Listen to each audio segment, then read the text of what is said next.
రవీంద్ర భారతిలో ఈవినింగ్ ఓ ప్రోగ్రాం ఉందండి. ఆ ప్రోగ్రాం చూస్తే తనకు గతం గుర్తొచ్చే అవకాశం ఉంది. దేవుడా, దీనికి గతం గుర్తొస్తే ఇక అంతే సంగతులు. ఆడిటోరియంలో బాంబు ఉందని కాల్ వచ్చింది.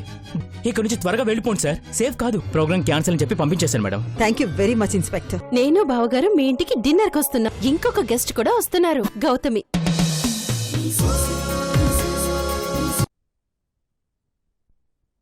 చిన్ని ఎక్కడా?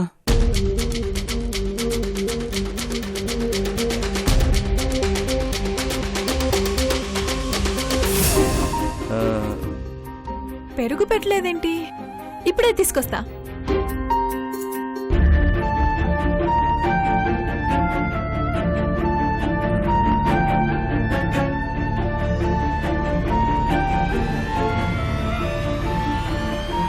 ఏమైంది వినయ్? నేను బయటకు వెళ్తాను సార్. ఎందుకు? ఇష్క కృష్ణ వస్తున్నారు కదా. అందుకే వెళ్తాను. వాళ్ళు వెళ్ళాక వస్తాను. ఉంటే ఏమైంది? ఏం లేదు, వాళ్ళేదో సరదాగా వస్తున్నారు. ఇక్కడ నన్ను చూస్తే ఏమనుకుంటారో అని చాలా గిల్టీగా ఉంది సార్. దయచేసి నన్ను పంపించండి సార్. ఇంకోసారి ఎప్పుడైనా కలవచ్చు ప్లీజ్. సరే వినయ్, నువ్వు ఒక్కడవే కాదు, శాలిని కూడా తీసుకెళ్ళు. అలాగే సార్. ఇద్దరు ఏదైనా సినిమాకి వెళ్ళి వచ్చేటప్పుడు రెస్టారెంట్లో భోంచేసి రండి.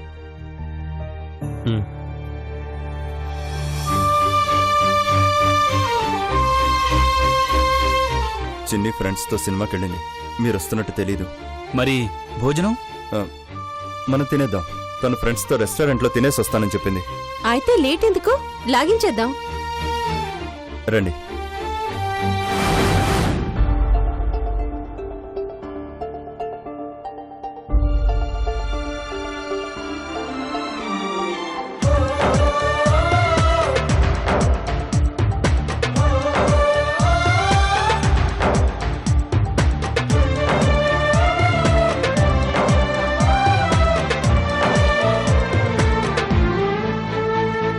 ఎప్పటికీ తన బొమ్మెట విప్పదు, ఎవ్వరికీ తన గుట్టును చెప్పదు. ఎందుకిలా ఎదురైనది పొడుపు కథ. తప్పుకునేందుకు దారిని ఇవ్వదు, తప్పు అనేందుకు కారణముండదు. చిక్కులలో పడడం తనకేం సరదా. బదులుతో ప్రశ్నల తాకిడి ఏమిటో ఇలా. బదలు ఆగని సంద్రములా మది మారితే ఎలా.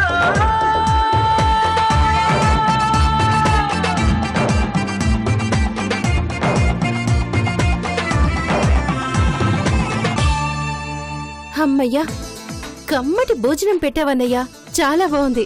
థ్యాంక్ యూ అమ్మా. ఏంటి బావా, డిన్నర్ పై మీ కామెంట్స్? నైస్.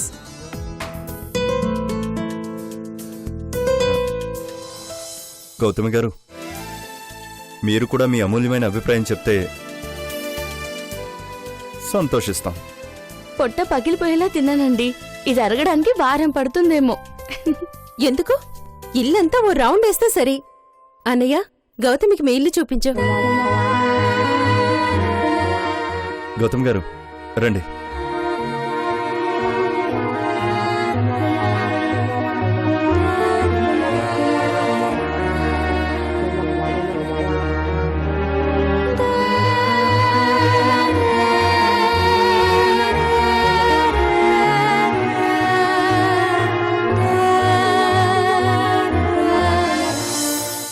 రండి. ఇది నా రూమ్ అండి.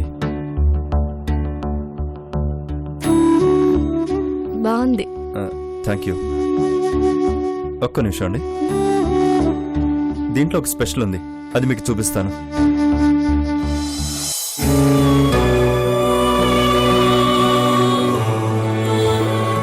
మా అమ్మ.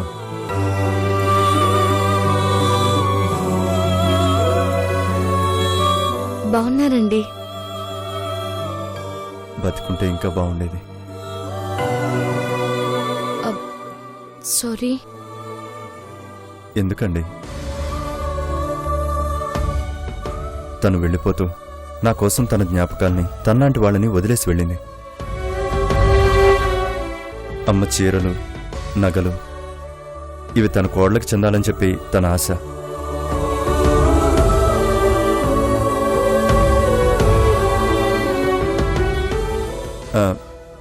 బోర్ కొట్టిస్తున్నాను కదూ? లేదండి, నా గతంలో మా అమ్మ నా కోసం ఏవైనా జ్ఞాపకాలు దాచుంటుందా అని ఆలోచిస్తున్నాను. మా అమ్మ జ్ఞాపకాలు నీవేగా గౌతమి.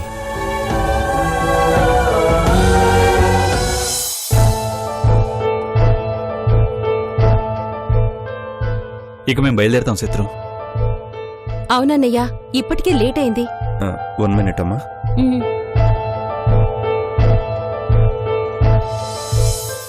ఎలా ఉంది గౌతమి మా అన్నయ్య ఇల్లు? బాగుంది. ఈ ఇంటికి ఏ అమ్మాయి కోడలుగా వస్తుందో కానీ తను చాలా లక్కీ. మా అన్నయ్య ఇంటిని ఇల్లాలిని చాలా బాగా చూసుకుంటాడు.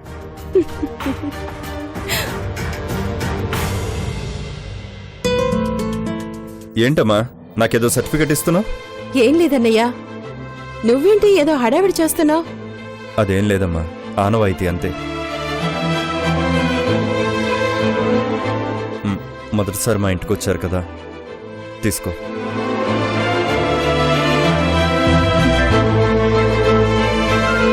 థ్యాంక్స్ అన్నయ్య. అయ్యయ్యో లేమ్మా, ఏంటి ఇదంతా? ఆచారం అన్నయ్యా.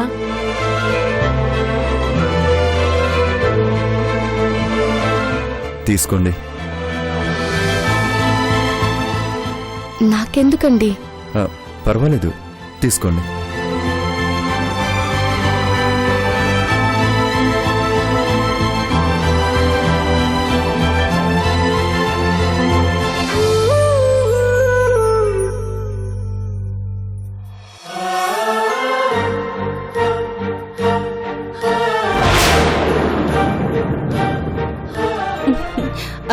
అన్నయ్య, మరి బావగారికి ఏం లేదా?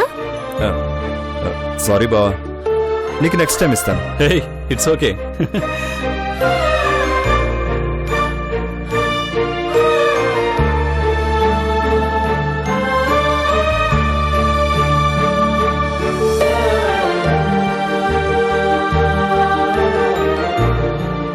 బాయ్ అన్నయ్య. బాయ్. బాయ్ అండి.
గౌతమి ఇంకా నిద్ర లేచిందో లేదో. ఒకవేళ లేచినా ఇంత పొద్దున్నే కాల్ చేస్తే ఏమనుకుంటుందో.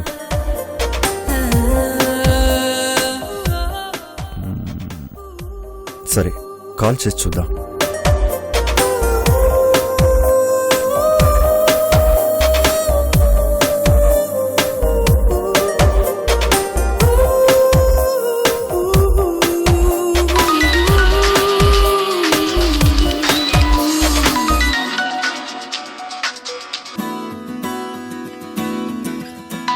అంత పొద్దున్నే ఎవరు?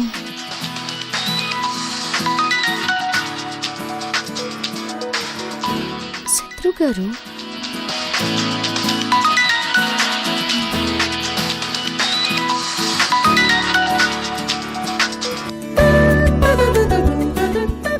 హలో శత్రు గారు.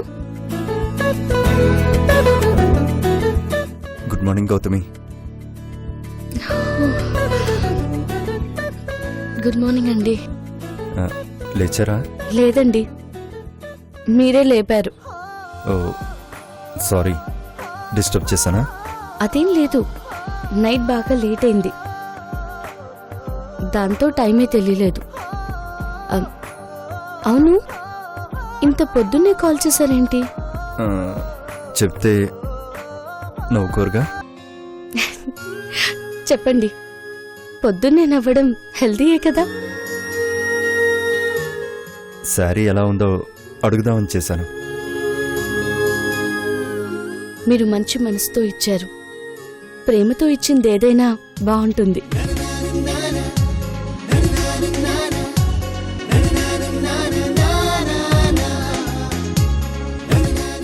చాలా thanks Gautami, thank you very much.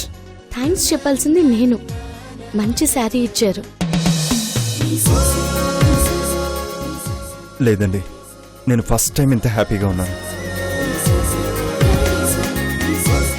మా అమ్మ చనిపోయాక నా సంతోషం దూరం అయింది. చిన్ని కళ అవడంతో సంతోషానికి నాకు ఇంకా దూరం పెరిగిపోయింది.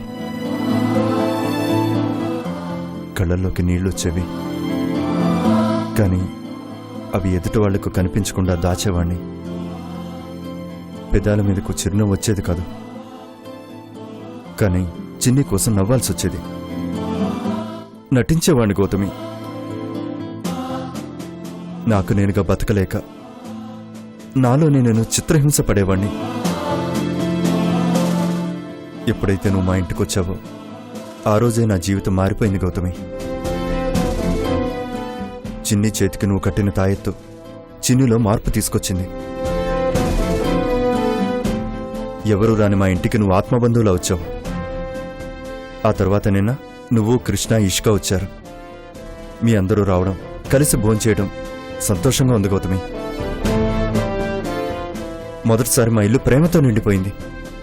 ఇంటికే కళొచ్చింది గౌతమి. నేను కోల్పోయిన ఆనందం, సంతోషం అన్నీ తిరిగొచ్చినట్టు అనిపించింది. Really thank you Gautami. మీరు థ్యాంక్స్ చెప్పాల్సింది నాకు కాదు, మీ చెల్లెలు ఇషిక గారికి.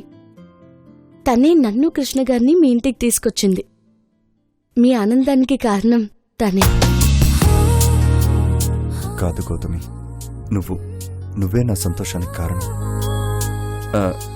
తనకు కూడా థ్యాంక్స్ చెప్తాను. ఇంకేంటి గౌతమి, నవ్విస్తానని చెప్పి పొద్దున్నే నా సోదంతా చెప్పినట్టున్నానా? అయ్యో అదేం లేదు, మీరు సంతోషంగా ఉన్నారని చెప్పారు. మీరెప్పుడూ ఇలాగే సంతోషంగా, ఆనందంగా ఉండాలి. అది నీ చేతుల్లోనే ఉంది గౌతమి. Thank you. ఉంటాను గౌతమి. బాయ్ అండి.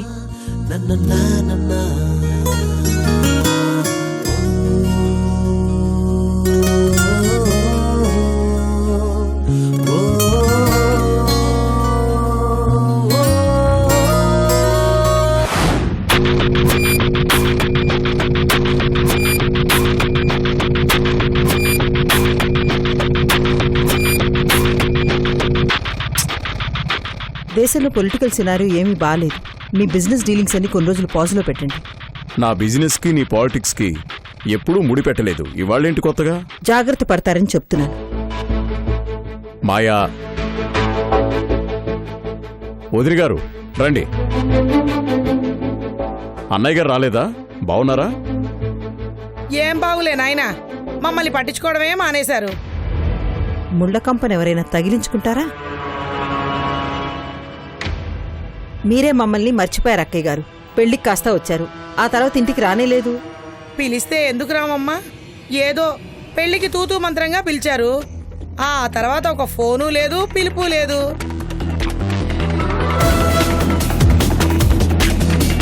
సర్లే, ఇప్పుడు అవన్నీ ఎందుకులేమ్మా. ఏ రోజు మమ్మల్ని పట్టించుకున్నారు గనుక మేము ఈరోజు బాధపడ్డానికి.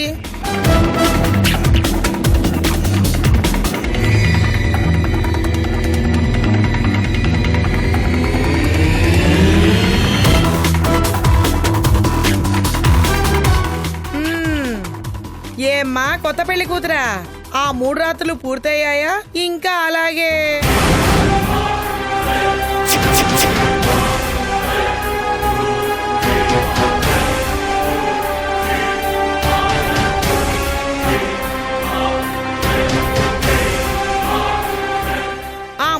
అవ్వలేదని నీ మొహం చూస్తేనే తెలుస్తోంది.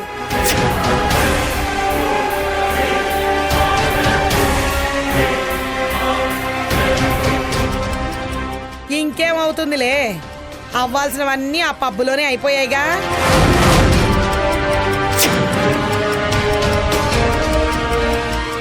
మళ్ళీ శాస్త్రోక్తంగా జరగడానికి నుదిటిపైన రాత ఉండొద్దు.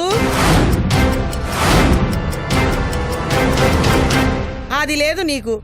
ఉన్న రాతని ఎవ్వరూ మార్చలేరు.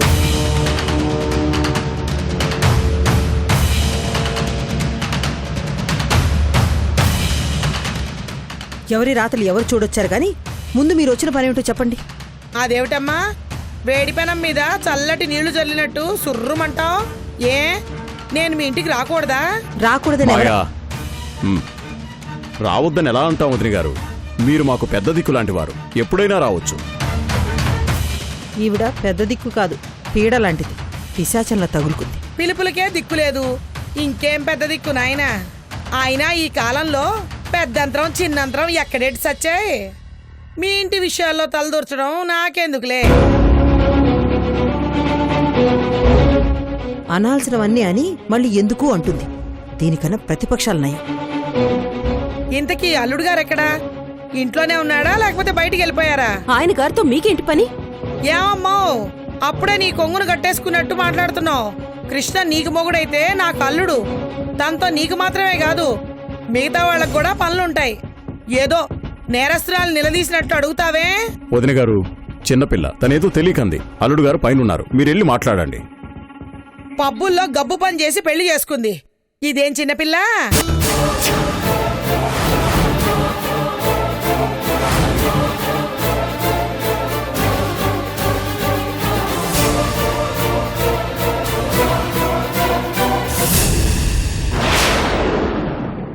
కృష్ణ పైన ఉన్నాడని నేను చెప్పారు కదా, మీరు పైకి వెళ్ళండి. వెళ్తానులేమ్మా, ఉన్నమాట అంటే ఊలికెందుకు? వదిన గారు మీరుంటారు కదా, నేను ఆఫీస్కి వెళ్ళొస్తాను. వెళ్ళు నాయనా, దానికి నా పర్మిషన్ ఎందుకు?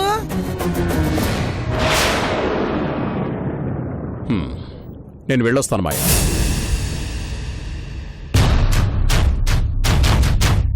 మమ్మీ, తనెందుకు పిలిచారింటికి? నన్ను తిట్టడానికేనా? ఎవరమ్మన్నారు? తనే వచ్చింది. పైగా కృష్ణతో పనంటుంది. అయినా కృష్ణతో దీనికేం పని?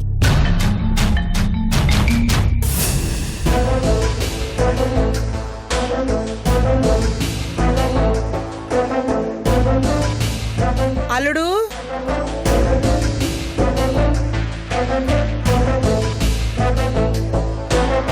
రెండంటీ బాగున్నారా? మా బాగు గురించి ఎందుకులే నాయనా, మమ్మల్ని పట్టించుకునే దిక్కే లేరు. అదేంటంటీ ఇంతమంది బంధువుల్ని చుట్టాల్ని పెట్టుకుని అలా మాట్లాడతారే? ఉన్నారు బాబు, ఎందుకు పనికిరాని వాళ్ళు. ఎప్పుడు డబ్బు రాజకీయాలు తప్ప చుట్టాలు పక్కాలు తెలియదు వాళ్ళకి. ఏదో నీలాంటి మంచి మనిషి ఉండబట్టి రావాల్సిందే తప్ప నాకు వీళ్ళని చూడాలని రావాలని అస్సలుండదు. అయినా వీళ్ళ గురించి ఎందుకులే బాబు, తలుచుకున్న కొద్దీ తలనొప్పి. ఇప్పుడు నేనెందుకు వచ్చానంటే, ఈరోజు కృష్ణవేణి మాసికం.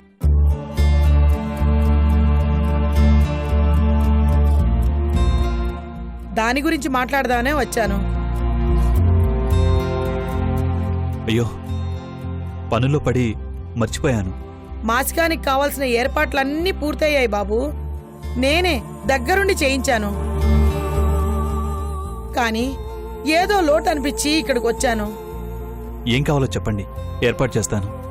ఏర్పాట్ల గురించి కాదు బాబు, పిల్లలు లేని నాకు కృష్ణవేణిని చూడగానే ఎందుకో కడుపును పుట్టిన కూతురులా అనిపించింది. కృష్ణవేణి కూడా నాకు బాగా దగ్గరయింది. వీలున్నప్పుడల్లా తన కష్టాలు సుఖాలు నాతో చెప్పుకునేది. అలాంటి పిల్లని ఆ పాపిష్టోడు పొట్టన పెట్టుకున్నాడు.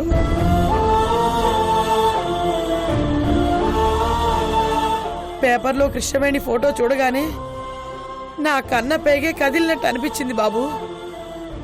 అందుకే హాస్పిటల్కి పరిగెత్తుకుంటూ వచ్చాను. ఆకారం లేకుండా గుప్పెడు పూర్తిగా మిగిలిన కృష్ణవేణిని చూసి గుండె తరుక్కుపోయింది. ఎంతగా ఏడ్చానో ఆ భగవంతుడికే తెలుసు.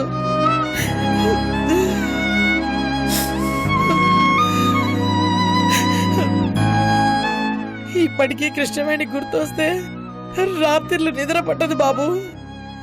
ఏ తల్లి కన్న బిడ్డో నా ఇంట నా బిడ్డలాగా మెదిలింది. అందుకే ఒక తల్లిలాగా దానికి జరగాల్సిన కర్మకాండలన్నీ జరిపించాలని ఏర్పాటు చేశాను.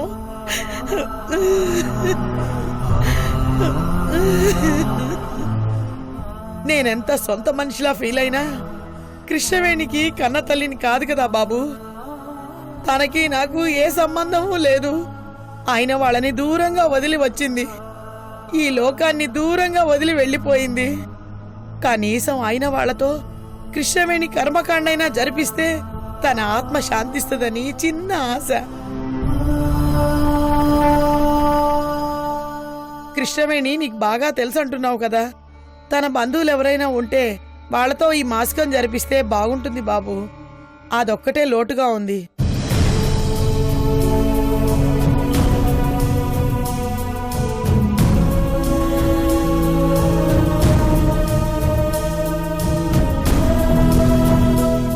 బాబు బాబు కృష్ణవేణికి బంధువులు గాని చుట్టాలు గాని ఎవరైనా ఉన్నారా? వాళ్ళు నీకేమన్నా తెలుసా?